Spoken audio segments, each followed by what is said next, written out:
Hi, it's Amber from bodyheart.com here with a special video message for you today. I don't share videos on the blog all that often, but given that this weekend is Mother's Day, it felt like a very celebratory choice. So here I am.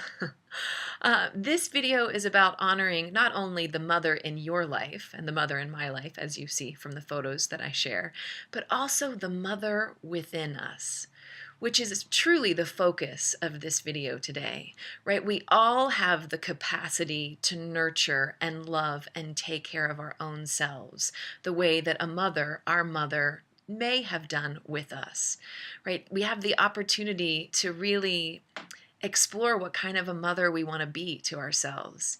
You know, are you an unconditional loving mother, or are you a conditional loving mother? Are you incredibly regimented and rigid in your discipline, or is there a little bit more flexibility and fun?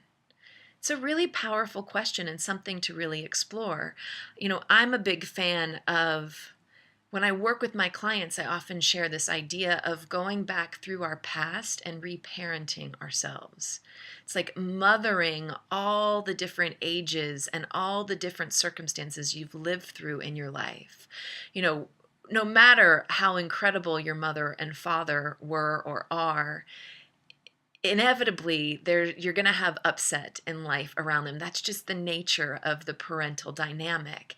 And so any history that you've experienced where you felt alone or you felt abandoned, you know, are you willing to go back in time and really be with you at that younger age?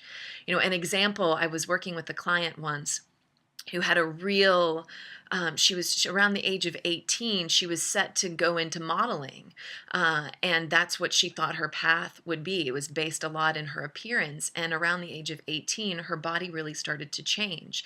And she started to put on a lot of weight, and she started to have bad skin. She started to have acne. She didn't know what was going on. And then finally what came back was a diagnosis of PCOS, polycystic ovary syndrome.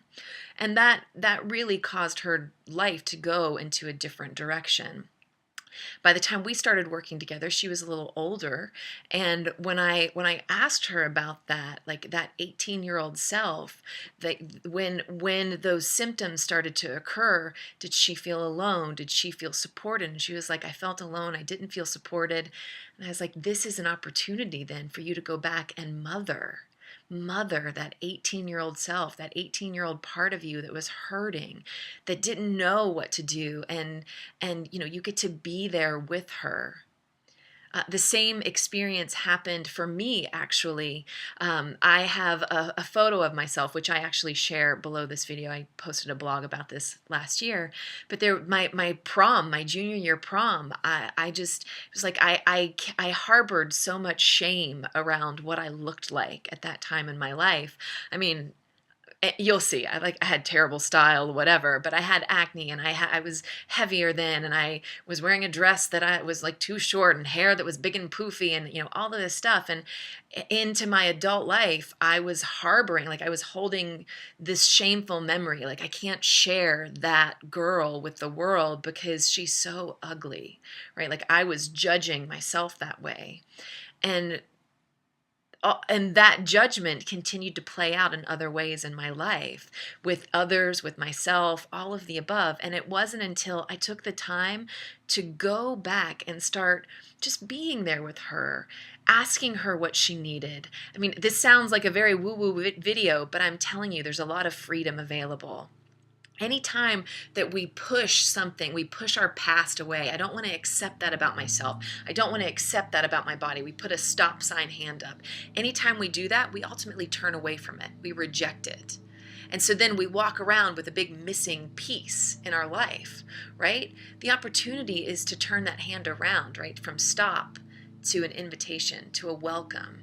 And that's what this healing of memories can do. That's what this mothering yourself can do. So on the blog today, in the comments below, I'd love to hear how you'd like to mother you. How are you currently doing it? And what is one way that you can support yourself in really taking better care of you? One thing you can do, one action you can take to support yourself in feeling more nurtured, more cared for, more loved. And if that's by going back in time to a memory and really just being there with that girl, letting her know that you see her, letting her know that it's okay, fantastic. You're welcome to share your story below. Thank you so much for being here and being part of this community. If you are a mother, I'm just celebrating you and sending you so much love this Mother's Day. And of course, I'm inviting you to celebrate your mother no matter what.